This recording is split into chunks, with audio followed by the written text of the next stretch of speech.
what's going on, y'all? T-Bob here. And Jake as well. And you're about to watch a little OTB LSU. We're going to give you all the latest, greatest between LSU football, baseball, women's basketball, softball, and everything in between. Bottom line, if you want to talk Tigers, keep it locked, subscribe, like it, and we hope you enjoy it. Every day this week, I have hit one position group that I want to highlight going into spring practice for LSU. We've done running back, we've done wide receiver. Today, I want to hit the DB room because while there's a lot of questions there, I think there's a lot to be excited about as well because it's probably the biggest change of any room on LSU's roster. The Tigers dominated the transfer portal in this area. You bring in Jaem Jackson, you bring in Mansoor Delane. With Jackson, he comes over from Florida, so he does have SEC experience. Now, he's only played in 13 games over 2 seasons, but he dealt with some injuries. The thing I like most about him is that he signed at Florida under Collie Raymond before LSU rehired him. There's familiarity there with your DB coach. We know Collie Raymond is considered one of the best in the business. I'm always willing to bring in a guy who has SEC experience for multiple years, and he's already familiar with the coaching staff. So while we haven't seen a ton from him on field, again, he was a highly recruited guy. He could have went pretty much anywhere going out of high school, and he trusts Collie Raymond enough to go to him not once, but twice at 2 different stops. You got to appreciate having a guy like that in that room. The biggest addition for LSU in the offseason as far as transfer portals go at this position may have been Mansoor Delane. In 3 years at Virginia Tech, Mansoor Delane, 146 tackles, 6 interceptions, 8 tackles for a loss. He was an all-ACC caliber player for the Hokies. Also, when he came in, what did you hear?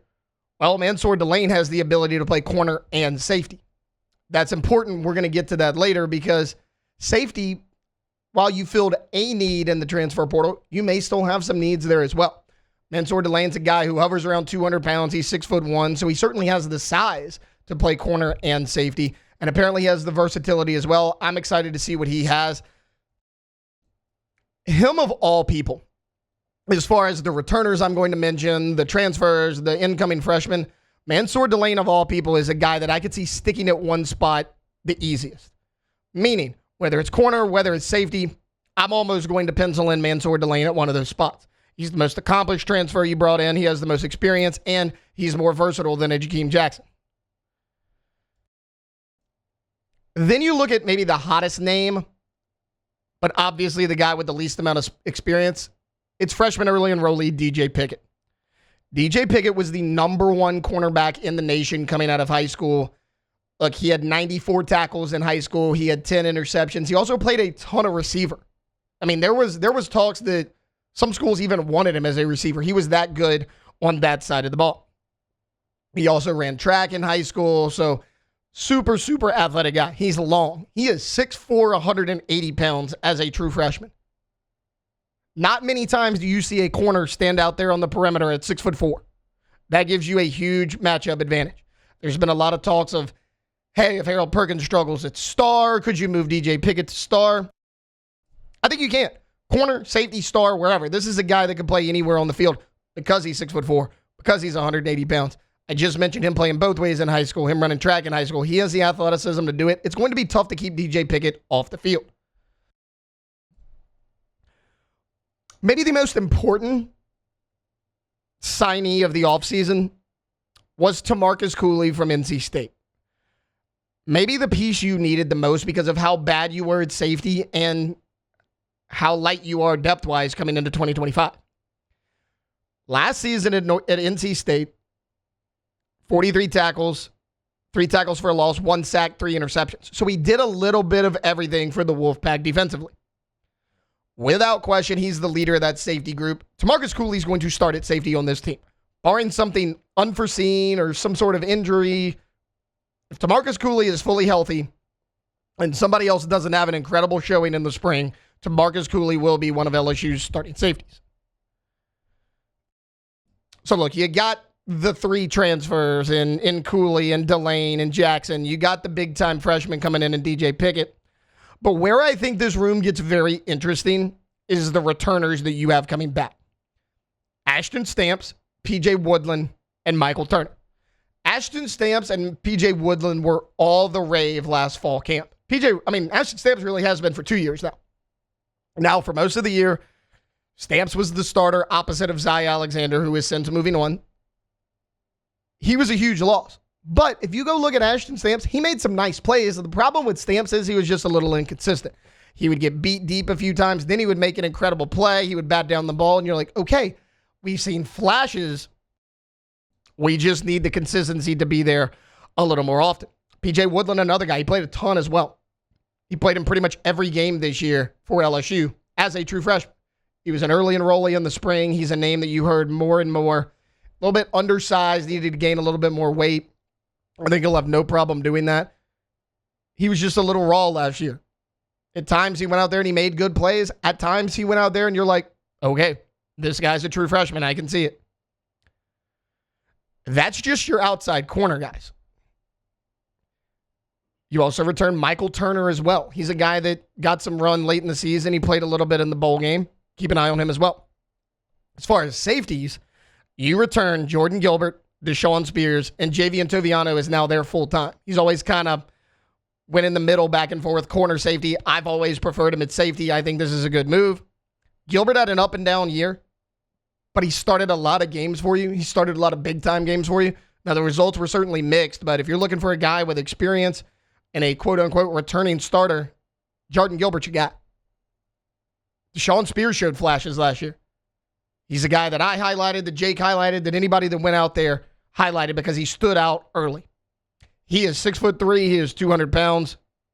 He has the body to play. Again, a lot like a PJ Woodland. You saw the flashes. At times you could tell he was a freshman. He may have not been quite ready to take over that spot as far as an every down player. So you got all these returners at corner and safety. You got all these transfers coming in as well. You have DJ Pickett, one of the top high school players in the country. The key to me to this secondary in the spring comes down to one of three players. DJ Pickett, Ashton Stamps, PJ Woodland. Let me explain. If one or more of DJ Pickett, Ashton Stamps, and PJ Woodland emerges at corner, could you move Mansoor Delane to safety at that point? Because let's say, Stamps is technically a returning starter. Let's say Stamps locks down one of those jobs like he was able to do last year. And then on the other side, it's either DJ Pickett, PJ Woodland, or Jaem Jackson. Well, you brought in Mansoor Delane. You expected him to be a big-time player. Can you move him to that safety spot? If you can do that, you have two super experienced guys in Demarcus Collie and Mansoor Delane on the at the back end of your defense. And on the outside, you have Ashton Stamps, 2-year starter, been in the program for 3 years. And you either have Jaem Jackson, one of the highest-rated transfers, or you have the number one cornerback in the country coming out of high school in DJ Pickett. It's not a bad room. If you don't move Mansoor Delane, who will grab that other spot next to Demarcus Collie at safety? Highlighted 3 guys. Javian Toviano, Deshaun Spears, Jordan Gilbert. A lot of people have mentioned Javian Toviano. I think Deshaun Spears is going to get the first crack at it just because we saw him the most last year outside of Gilbert, who really struggled. I think if you felt good about Gilbert, you wouldn't have brought in Demarcus Collie, because you brought in Collie because you needed that veteran safety. Gilbert kind of was that veteran safety. He had an up and down year. Spears showed flashes. He's played a lot. But look, Javian Toviano was a 5-star player coming out of high school. He could have played corner. He could have played safety. He got thrown in the fire a lot like Ashton Stamps 2 years ago as freshmen when they both had to go out there and play the outside corner spot. Stamps certainly looked like the better of two at corner because Javian Toviano was still a little bit more of a safety when he got to LSU. So that kind of set him back for a year. Halfway through last year was kind of his first time playing safety full-time here at LSU. He'll have an entire offseason to do it. How can he perform? He's a guy that's 6'2". He's got good size on him. We know his athletic ability because he held his own at corner for the most part. He was a true freshman, played in the SEC on a bad defense with not a lot of help around him, and he made some plays. And he was playing out of position. Those two guys, Deshaun Spears, Javian Toviano, are the guys I'm watching, along with the Pickett, Stamps, and PJ Woodland. I think that group of guys, those 2 guys at safety, those 3 guys at corner, is going to tell you everything you need to know about how deep you are and what the rotation is going to look like for the LSU DB room after spring and going into fall practice. I don't know how good this room is going to be. I certainly think it's going to be better than a year ago, but I'm excited about it. There's a lot of new faces, and there's a lot of returning guys that maybe got thrown in there a little bit before they were ready, that are another year under Corey Raymond, another year in this program, who I think are only going to get better. So I'm very excited to see what this group is made of here in 2025. Wow, Jake, what incredible takes. I mean, those guys, they're just the best. I think so. And if you think so, again, hit the like button, subscribe, ring the bell so you get notifications when we post every single day here on OTB LSU.